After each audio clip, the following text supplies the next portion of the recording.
Welcome to Action Study Point. दोस्तों मैं हूं सौरभ शुक्ला और इस वीडियो में Bihar SSC inter level mains exam के लिए दोस्तों ज्योग्राफी के 20 प्रश्न देखने वाले हैं। दोस्तों कल हमने आपको भूगोल का 20 प्रश्न दिया था और हमारा ये भूगोल का दूसरा पार्ट होगा जिसमें आपको 20 प्रश्न और मिलने वाले हैं। दोस्तों सारे प्रश्न काफ़ी अच्छे लेवल के हैं और मेन्स एग्जाम के लिए दोस्तों आपके लिए काफ़ी प्रश्न इंपॉर्टेंट है, इसलिए वीडियो को लास्ट तक देखिएगा। अगर आप चैनल पहली बार है जरूर सब्सक्राइब कर दीजिएगा। आइए शुरू करते हैं आज का वीडियो। देखिए हमारा पहला प्रश्न क्या है, निम्नलिखित में से कौन सा कथन असत्य है, यानी कि निम्नलिखित में से कौन सा कथन गलत है। तो देखिए सबसे पहले हम सभी प्रश्न को देखते हैं।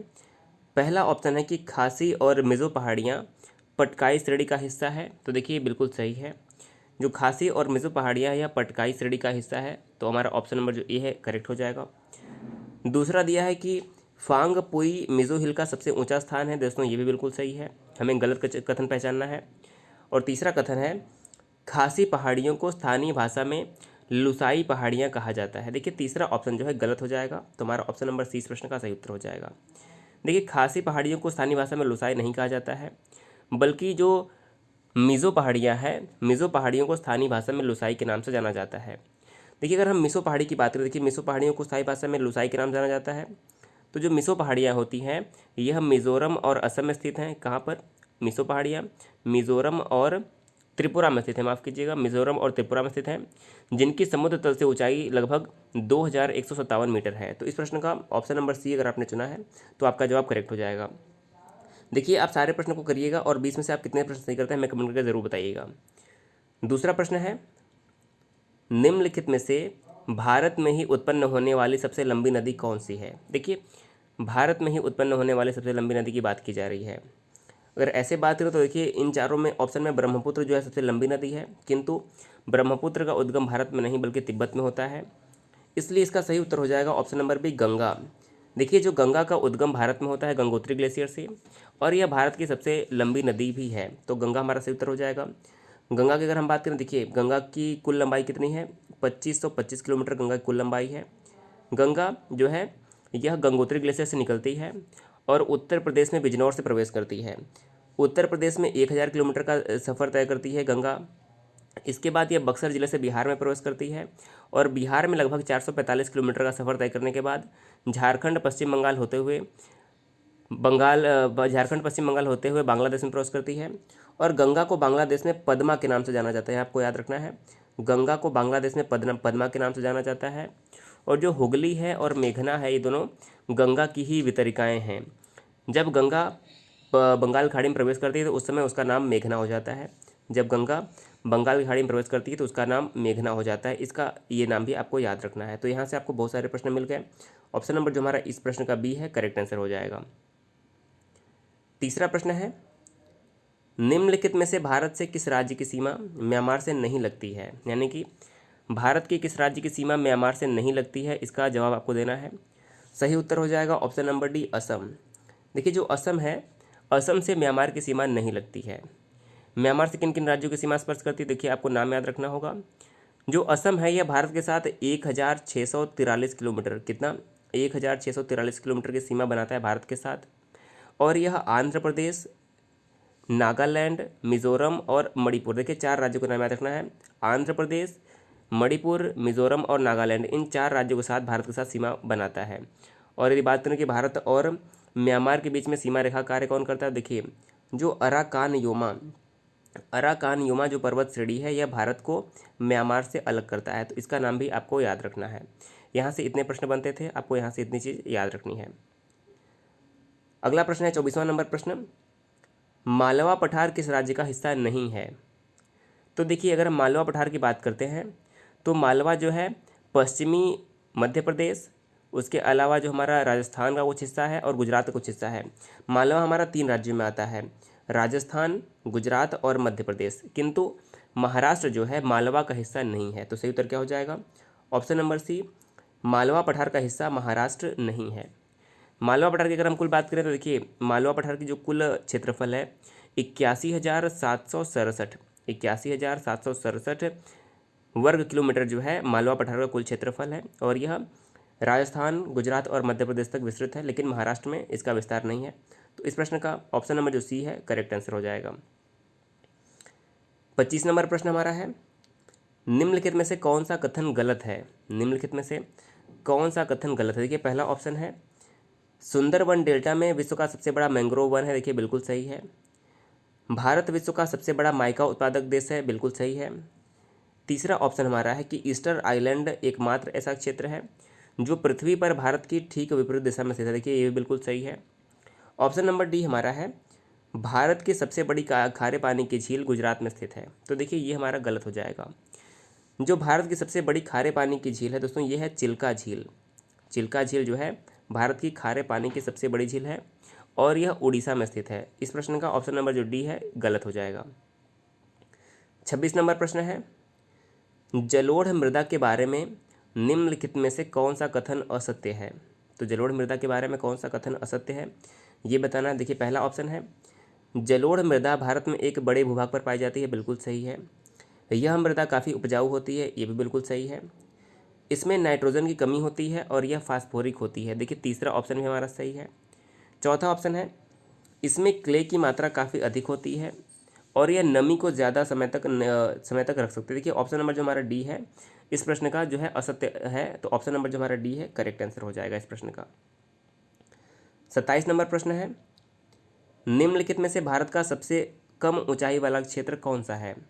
निम्नलिखित में से भारत का सबसे कम ऊंचाई वाला क्षेत्र कौन सा है? पहला ऑप्शन है कुट्टानाद केरल, या फिर सौराष्ट्र कर्नाटक, कोरोमंडल तमिलनाडु और मालाबार केरल। तो देखिए पहली बार तो जो सौराष्ट्र है यह कर्नाटक में नहीं है, तो ये ऑप्शन तो हमारा पहले ही गलत हो जाएगा।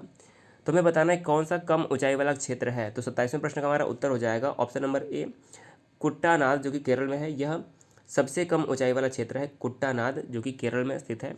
इस प्रश्न का ऑप्शन नंबर जो हमारा ए है करेक्ट आंसर हो जाएगा।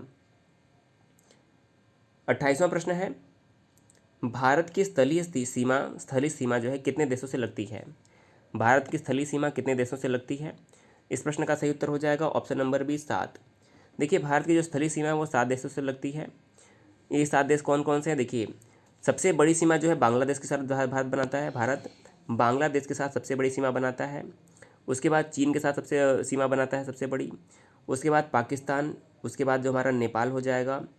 नेपाल के अलावा भारत जो है भूटान के साथ स्थलीय सीमा बनाता है। भूटान के अलावा जो म्यांमार है, म्यांमार से भारत स्थलीय सीमा बनाता है। इसके अलावा जो अफ़गानिस्तान है, अफ़गानिस्तान से भी जो भारत है अपना स्थलीय सीमा साझा करता है। तो ये हमारे 7 देश ऐसे हैं जो भारत का स्थलीय सीमा बनाते हैं। इसके अलावा अगर हम बात करें कि भारत सबसे लंबी सीमा किसके साथ बनाता है, तो देखिए भारत सबसे लंबी सीमा बनाता है बांग्लादेश के साथ और सबसे कम सीमा बनाता है अफ़गानिस्तान के साथ। तो ये पॉइंट भी आपको यहाँ से याद रखना है। 29 नंबर प्रश्न है क्षेत्रफल के मामले में निम्नलिखित में से कौन सा देश भारत से बड़ा नहीं है? तो क्षेत्रफल के मामले में कौन सा देश भारत से बड़ा नहीं? देखिए क्षेत्रफल की अगर हम बात करें तो आइए हम सही क्रम देख लेते हैं। देखिए हमारा सही क्रम क्या है, रूस, कनाडा, चीन, अमेरिका, ब्राज़ील, ऑस्ट्रेलिया। देखिए सही क्रम क्या होगा आपको याद रखना है। देखिए एक ट्रिक आप समझ सकते हैं। देखिए रूस हो गया पहले नंबर पे, दूसरे पे कनाडा, तीसरे पे चीन, एक नंबर पे रूस, 2 पे चीन, 3 पे चाइना। देखिए रूस, कनाडा, चीन, चौथे पे अमेरिका, 5वें पे ब्राज़ील, 6ठे पे ऑस्ट्रेलिया और 7वें नंबर पे हमारा आता है भारत क्षेत्रफल की दृष्टि से। तो देखिए इसमें से कौन सा देश भारत से बड़ा नहीं है, वो हमारा हो जाएगा इंडोनेशिया, ऑप्शन नंबर डी। जो इंडोनेशिया है वह क्षेत्रफल के मामले में भारत से बड़ा नहीं है, तो ऑप्शन नंबर जो डी है करेक्ट हो जाएगा। अगला प्रश्न देखते हैं, 30 नंबर प्रश्न। भूटान के साथ भारत की किस राज्य की सीमा सबसे ज़्यादा लंबी है? तो भूटान के साथ भारत की किस जो राज्य की सीमा है सबसे लंबी है, तो सही उत्तर हो जाएगा ऑप्शन नंबर ए असम। जो भूटान है वो भारत के असम के साथ सबसे लंबी सीमा बनाता है। देखिए जो भारत भूटान की जो कुल सीमा है वो है 699 किलोमीटर। भारत और भूटान के बीच कुल सीमा जो है वो 699 किलोमीटर है और जो भूटान है वो असम से लगभग 267 किलोमीटर की सीमा साझा करता है, लगभग 267 किलोमीटर, जो कि सबसे लंबी सीमा है भारत के राज्यों में। ऑप्शन नंबर ए अगर आपने चुना है तो आपका जवाब जो है सही उत्तर हो जाएगा। 31 नंबर प्रश्न है खारदुंगला पर्वतीय दर्रा किस राज्य में स्थित है? खारदुंगला पर्वतीय दर्रा किस राज्य में स्थित है? देखिए इस प्रश्न का सही उत्तर हो जाएगा लद्दाख। इस प्रश्न का सही उत्तर हो जाएगा लद्दाख, क्योंकि पहले लद्दाख भी जम्मू कश्मीर का हिस्सा था, इसलिए ऑप्शन में जम्मू कश्मीर लिखा हुआ है। लेकिन अब जो लद्दाख है जम्मू कश्मीर से अलग हो चुका है। लद्दाख और जम्मू कश्मीर 2 अलग अलग केंद्र शासित प्रदेश बन चुके हैं, इसलिए जो खारदुंगला पर्वतीय दर्रा है यह वर्तमान में लद्दाख में स्थित है अगर अगर ये क्वेश्चन आता है तो आपको लद्दाख पे सही आंसर लगाना होगा। तो इस प्रश्न का लद्दाख जो है करेक्ट जवाब हो जाएगा। 32 नंबर प्रश्न है, ताप के अंतर का प्रयोग निम्नलिखित में से किस कॉन्सेप्ट के लिए किया जाता है? ताप के अंतर का प्रयोग निम्नलिखित में से किस कॉन्सेप्ट के लिए किया जाता है? तो इस प्रश्न का सही उत्तर हो जाएगा ऑप्शन नंबर ए, मानसून। देखिए जो तापांतर का उपयोग है यह मानसून की कॉन्सेप्ट के लिए किया जाता है। अगर आपने ए चुना है तो आपका जवाब करेक्ट हो जाएगा। देखिए 33 नंबर हमारा प्रश्न क्या है, भारत के स्थलाकृतिक मानचित्र किस संगठन द्वारा बनाए जाते हैं? तो जो भारत के स्थलाकृति मानचित्र है किस संगठन के द्वारा बनाए जाते हैं? इस प्रश्न का सही उत्तर हो जाएगा ऑप्शन नंबर बी, भारतीय सर्वेक्षण। देखिए जो भारतीय सर्वेक्षण विभाग है इसके द्वारा भारत के स्थलाकृतिक मानचित्र बनाए जाते हैं। और बात करें कि भारतीय सर्वेक्षण की स्थापना कब हुई थी, तो इसकी स्थापना हुई थी 1767 में इसकी स्थापना हुई थी। ऑप्शन नंबर जो हमारा बी है इस प्रश्न का करेक्ट आंसर हो जाएगा।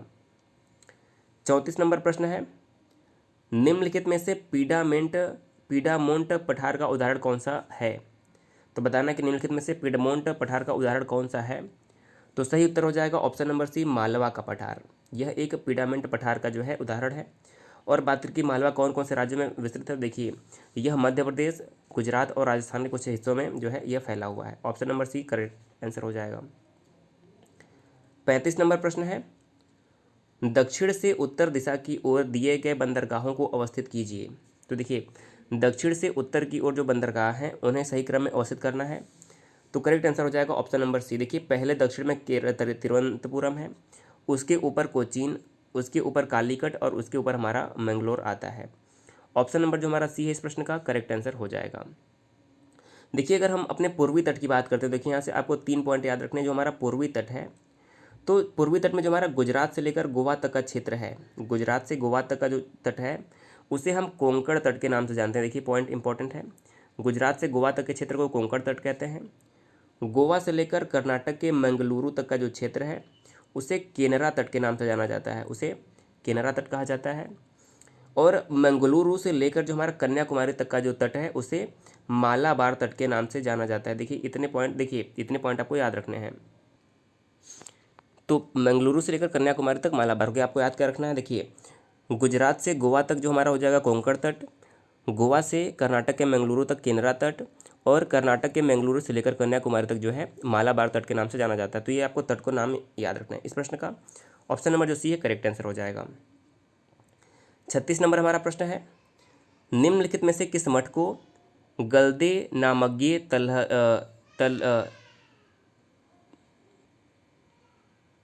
तो देखिए निम्नलिखित में से किस मठ को गलदे नामज्ञे लत्से कहा जाता है? तो सही उत्तर क्या हो जाएगा? देखिए इस प्रश्न का सही उत्तर हो जाएगा ऑप्शन नंबर बी, तवांग मठ। देखिए जो तवांग मठ है यह अरुणाचल प्रदेश में स्थित एक बौद्ध मठ है। तो इस प्रश्न का ऑप्शन नंबर जो हमारा बी है करेक्ट आंसर हो जाएगा। 37 नंबर प्रश्न है, गोमेद, चाक और परलाइट का एकमात्र उत्पादक राज्य कौन सा है? गोमेद, चाक और परलाइट का जो एकमात्र उत्पादक राज्य है वो हो जाएगा ऑप्शन नंबर डी करेक्ट हो जाएगा, तमिलनाडु। देखिए तमिलनाडु गोमेद, चाक और परलाइट का एकमात्र और जो सबसे अच्छा उत्पादक राज्य है। ऑप्शन नंबर डी करेक्ट हो जाएगा। 38 नंबर हमारा प्रश्न है, भारत में बॉक्साइट का सर्वाधिक उत्पादन किस राज्य द्वारा किया जाता है? भारत में बॉक्साइट का सर्वाधिक उत्पादन किस राज्य द्वारा किया जाता है? तो इस प्रश्न का सही उत्तर हो जाएगा ऑप्शन नंबर ए, उड़ीसा। देखिए उड़ीसा में भारत में सर्वाधिक बॉक्साइट का उत्पादन होता है और भारत में कुल बॉक्साइट का जो है 50% हिस्सा लगभग उड़ीसा से ही इसका उत्पादन होता है। तो इस प्रश्न का ऑप्शन नंबर जो ए है करेक्ट आंसर हो जाएगा। 39वां प्रश्न हमारा है, भारत की पहली यूरेनियम खदान किस स्थान पर स्थित है? भारत की पहली यूरेनियम खदान कहाँ पर स्थित है? तो इस प्रश्न का सही उत्तर हो जाएगा ऑप्शन नंबर ए, जादूगौड़ा। देखिए जादूगौड़ा कहाँ पर स्थित है? जादूगौड़ा जो है झारखंड के सिंहभूम जिले में स्थित है। जादूगौड़ा झारखंड के सिंहभूम जिले में स्थित है और यह भारत का पहला यूरेनियम का खदान है। ऑप्शन नंबर ए अगर आपने चुना है तो आपका जवाब करेक्ट हो जाएगा। देखिए झारखंड और छत्तीसगढ़ और उड़ीसा कुछ क्षेत्रों में जो है छोटा नागपुर पठार फैला हुआ है और छोटा नागपुर पठार जो है खनिज पदार्थों से भरपूर है। तो छोटा नागपुर पठार जहाँ तक विस्तृत है वहाँ पर आपको खनिज वस्तुओं की ज़्यादा से ज़्यादा मात्रा मिलती रहेगी। अगला प्रश्न और हमारा आज का अंतिम प्रश्न है, ताबो मठ किस राज्य में स्थित है? ऑप्शन नंबर हमारे देखिए 4 दिए हुए हैं।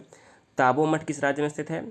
इस प्रश्न का करेक्ट आंसर हो जाएगा option number B, Himachal Pradesh. देखिए जो ताबो मठ है यह हिमाचल प्रदेश के लाहौल स्पीति जिले में स्थित है।